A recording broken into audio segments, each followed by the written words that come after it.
Hi, I'm Jeff Stokes. Welcome to Jeff's Daily Dose of Encouragement. Today I want to encourage you that God can turn your situation around. I'm reading the book of Ruth, and in the last chapter it's just a beautiful ending, one of those happy ever after stories, the way that it ends. We have the story where Ruth has come into Israel with her mother-in-law Naomi. She goes to work in the field and finds out it's Boaz. She goes to the threshing floor at night and at Naomi's instruction and lays at the feet of Boaz, and he finds her there, and then finds out that because she's a near kinswoman, he has to do something about that. So next day he goes and meets with the near kinsman who's got a right to redeem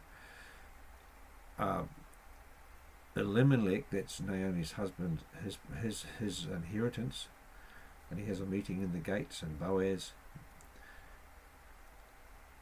gives the guy the opportunity to redeem it, and it finds out he can't because of Ruth. So he redeems it, marries Ruth, and has a child.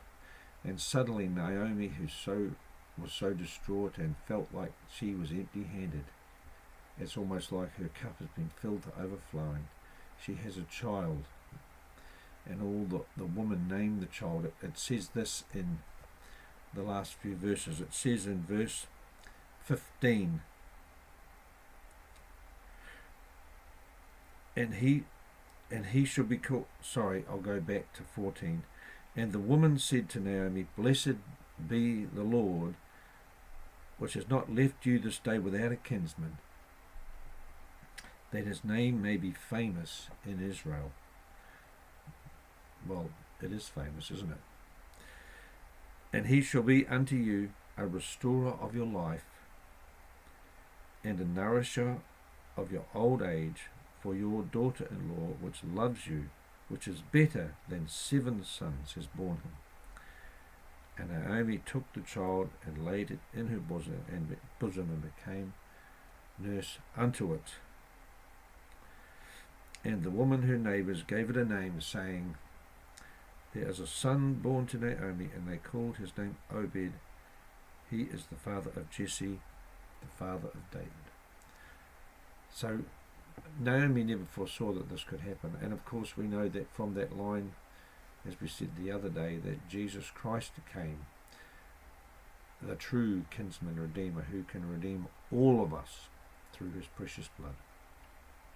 So that's my encouragement for you today. What a turnaround for Naomi, eh? What a massive and amazing blessing. It was just, in those days, if you didn't have, especially for a woman, if they didn't have children or anything like that, they were just like, their life was worthless if they didn't have anything. And children and getting an inheritance and continuing the inheritance through your children of the nation of Israel, because it only started with a family, didn't it? With Jacob and 12 sons. That was a huge thing. We really minimalize that today. And a lot of our nations are actually going backwards and being taken over because we don't keep the birth rate up. Anyway, just an aside. But yeah, that was just an amazing blessing that she wouldn't have foreseen, how God blessed her, and she wouldn't have even known at that time that Jesus Christ would come from her lineage. If you don't know the Lord Jesus Christ, if you confess with your mouth the Lord Jesus and believe in your heart that God raised him from the dead, you will be saved. He can redeem you. For whosoever shall confess that Jesus is the Son of God, God dwells in him. God can turn your situation around. God bless you. Have a great day.